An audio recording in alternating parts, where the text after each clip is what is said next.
तुमच्यासोबत असं झालं आहे का की तुम्ही नवीनच्या नवीन साडी आणली आहे आणि ती मात्र तुम्ही नेसलातच नाहीत? तर माझ्या बाबतीत तरी असं झालेलं आहे. तर पहिल्यांदा मी मकर संक्रांतीचा व्लॉग उशिरा आधी अपलोड केलेला आहे, कारण की याचं एडिटिंगच राहिलं होतं. व्लॉग बनवला पण एडिटिंग राहिलं, असं कधी कधी होतंच म्हणा माझ्या बाबतीत तरी.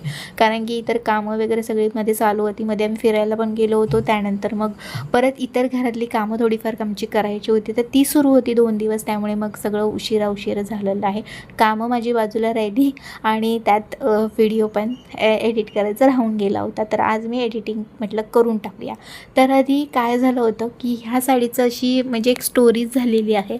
तर ही साडी अगदी आणली होती आणि त्यावेळी असं झालं होतं की ब्लाऊज मी शिवायला टाकला आणि त्या ब्लाऊजचा काहीतरी प्रॉब्लेम झाला होता आणि मग ती साडी नेसायची राहून गेली. आणि नंतर मग मी पुढच्या वर्षी नवीनच साडी आणली होती, त्यामुळे ती नेसली गेली. म्हणजे ह्या साडीला 2 वर्ष झाली आणि अगदी जशी नवीनच्या नवीन जशी आणली होती त्याचप्रमाणे ती साडी त्याच जागेवरती तशीच पडून होती, जी मी ह्या वर्षी 2 वर्षानंतर मी ही साडी नेसायला काढलेली आहे.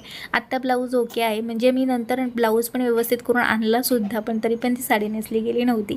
तर फायनली आज मी ह्या मकर संक्रांतीला ही साडी जी आहे ती नेसलेली आहे. कशी वाटते नक्की कमेंट करून सांगा.